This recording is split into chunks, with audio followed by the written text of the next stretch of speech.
Today was originally going to be a significant day because you were going to be coming forward, or at least district leadership was going to present a reduction in force resolution. Right. That's not happening today. That's correct. What's happening? Why is that not happening, and where do things stand now in terms of that?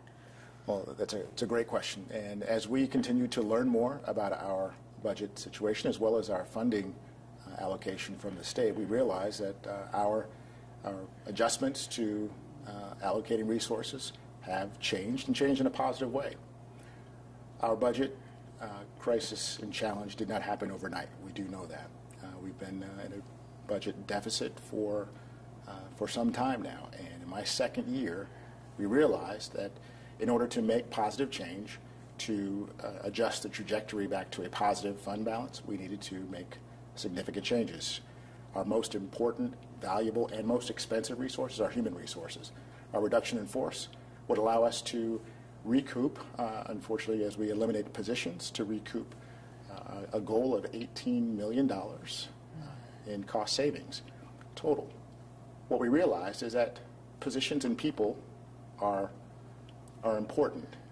People, if we can help save and ensure that people still have their jobs, to eliminate positions in a less disruptive way, a less highly impactful way, we were able to do that. And through conversations with human resources and staff, we were able to do so by eliminating 60 positions through natural attrition, and those positions would go away, and then another 60 positions over the following year. Kind of the kind of about face we saw was after the governor signed the House bill. How big of a factor was that? Was that were you not expecting that to happen? Well, we were expecting additional monies. I think every school district knew that new money was going to be in our coffers, if you will, for the foreseeable future. Certainly front-loaded to 18-19. Once we knew more about our dollars, we were expecting a little more than $74.6 million.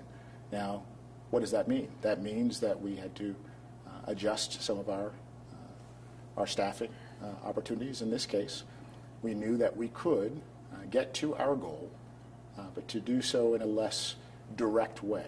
And instead of reducing and eliminating 127 positions at one time, we were able to, based on our new allocation numbers, reduce it in a slower way. So 60 positions eliminated through natural attrition, and 60 over the next or following year.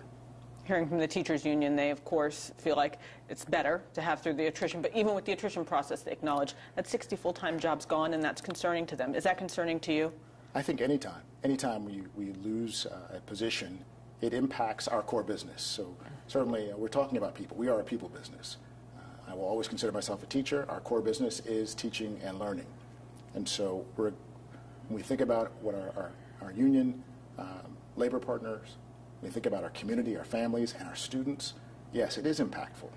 These are decisions that we know now, we trust we'll never have to make again, because we are in the process of putting ourselves in a fiscally responsible and fiscally solvent manner that's sustainable. Ending fund balance this year, quite frankly, is for the first time in 5 years. We are going to have an end-of-year fund balance where our revenue exceeds our expenditure. We are planning and projecting right now, even by the narrowest of margins, to end August 2018 with a positive end-of-year fund balance.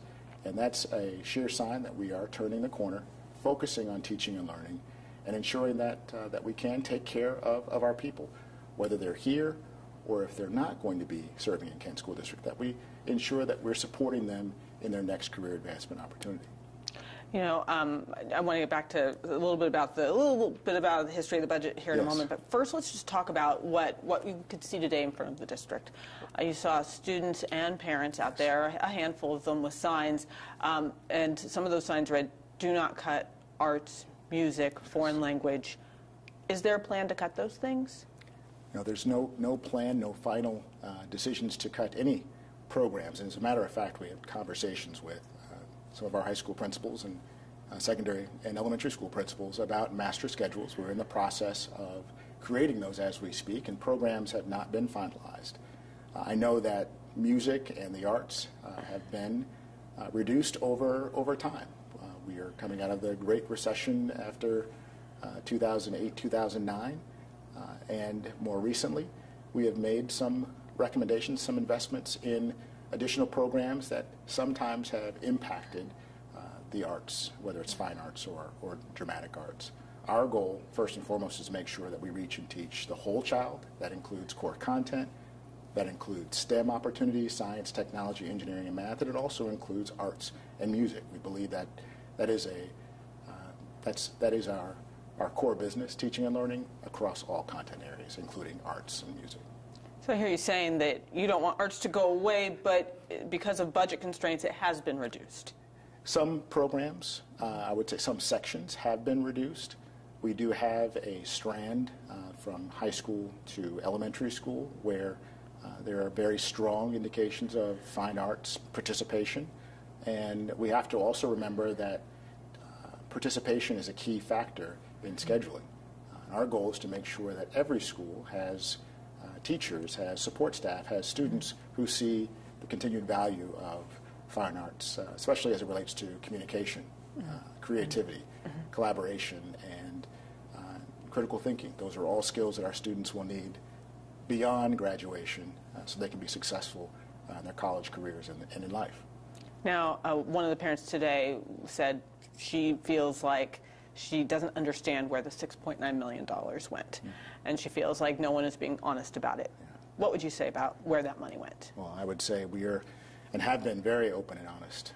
We are not proud that we were in a budget deficit, and I can say this is my second budget cycle. I arrived in 2015-16. The budget was approved for the 15-16 academic year. Our budget challenges began close to 2011, 2012, and we saw significant investments, and not for bad intentions, good reasons. Investments were made to support our staff, our schools, to support increased compensation costs, to support opportunities for our students to be successful in the classroom based on increased salaries and increased opportunities for staff to have fringe benefits. All of those investments, best intentions, unfortunately were not sustainable. And what we realized is that our 2012 end-of-year fund balance was at $30 million. And if you ask those investments, were they sustainable, we are required by board policy to maintain at least, at minimum, a 5% end-of-year fund balance. With a $350, $360 million budget, that amounts to approximately $17 to $18 million. To give an example, that investment was sustainable for about 1.5 years. And that was in 2013, 2014. When I arrived, we realized there were some challenges. We made adjustments based on what we knew. And unfortunately, those adjustments were not significant enough. To 2016, 17, additional adjustments were made, cost-saving measures were put in place. What we also know, and what we're helping to teach our community, is that 85% of every dollar supports people. We are a people business. The only way to truly make a significant impact to bend the trend back in the right direction, to restore our fund balance to sustainable levels, was to certainly reduce our workforce through position elimination.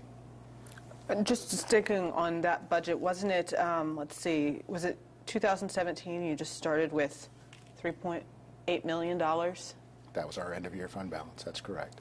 What does that mean to a district this size?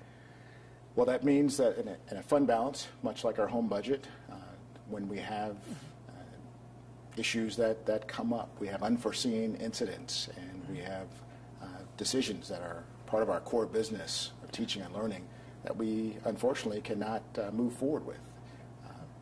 $3.8 million end of year fund balance for a district our size, it is certainly not a sustainable fund balance. It's not, does not allow us to do what a fund balance should do, which is to prepare for the unexpected. And so our spending patterns, our cost-saving measures had to change drastically. And change is hard, as we know. Change is harder when we aren't helping our community to understand the why. And that's been our focus.